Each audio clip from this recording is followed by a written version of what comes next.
France, اس کے بعد یورپی یونین جو کہ تمام کے تمام اسلام کے خلاف بول رہے ہیں.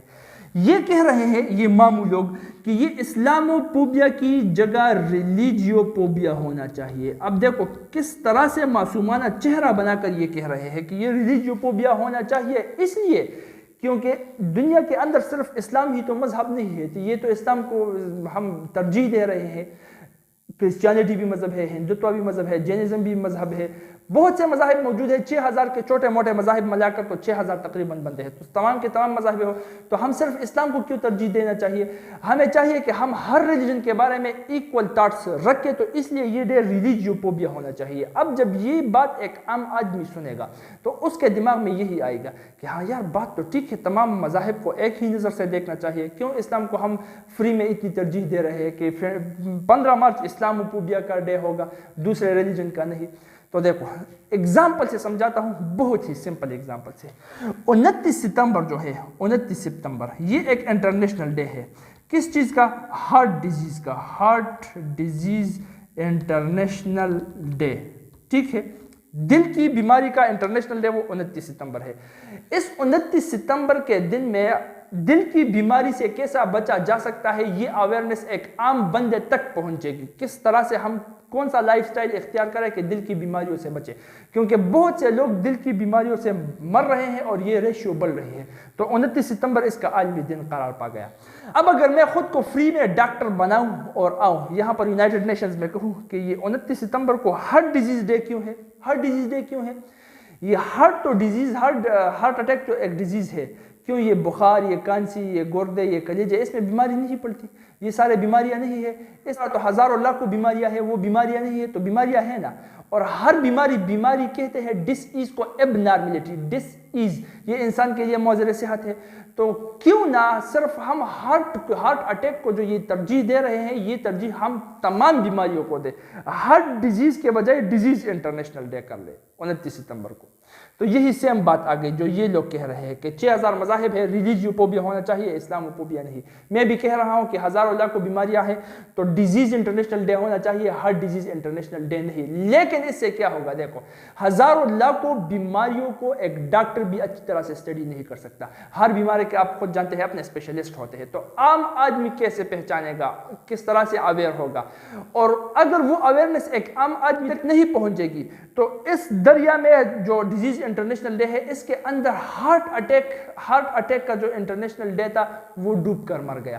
اب عام آدمی تک دل کی بیماری سے کیسے بچا جا سکتا ہے، کس طرح سے لائف سٹائل اختیار کرے، یہ اویئرنیس نہیں پہنچیں گی اور وہ ہارٹ اٹیک کا جو ڈیزیز ہے وہ اور بھی بڑھنے لگے گا. سمپل سی بات ہے. تو اسی بات کو لے کر اب آپ خود سوچو کون سا مذہب ہے اسلام کے علاوہ جس کو میڈیا نے اتنا ٹیررائز کیا ہے کہ اس کے خلاف ایک فوبیا لوگوں کے دماغ میں بن گئی ہے، ایک سائیکالوجیکل ڈیزارڈر بن گیا ہے. کوئی بھی آپ کو نہیں ملے گا سوائے اسلاموفوبیا کے، جو کہ 9/11 کے بعد 9/11 جو واقعہ ہوا تھا اس کے بارے میں بھی امریکہ کے 75 پروفیسرز نے خود ثابت کیا تھا کہ کسی مسلم نے اس کو نہیں کیا، یہ انسائیڈ جاب ہے، کسی عرب نے نہیں کیا. لیکن لوگ ماننے والے نہیں تھے کیونکہ میڈیا تو کچھ اور دکھا رہا تھا.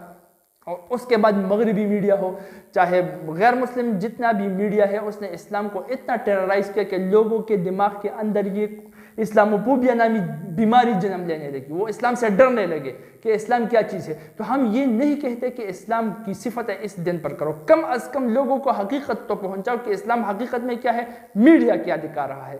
تو چونکہ تمام کے تمام مذاہب بونکنے لگے ہیں اسلام کے اوپر، اس لیے یہ انٹرنیشنل ڈے اسلاموفوبیا کا ہی ہونا چاہیے. لیکن یہ بات ان گدوں کو، ان ماموں کو، یورپی یونین جو ہے، فرانس جو ہے، انڈیا ہے، ان کو سمجھ میں نہیں آئے گی. یہ ہندو راج، انڈیا میں نہیں کہوں گا، ہندو راج جو ہے ان کو سمجھ میں نہیں آئے گی. تو یہی کرنٹ افیئرز تھے، امید رکھتا ہوں سمجھ میں آ چکا ہوگا. جزاکم اللہ خیر و احسن الجزاء.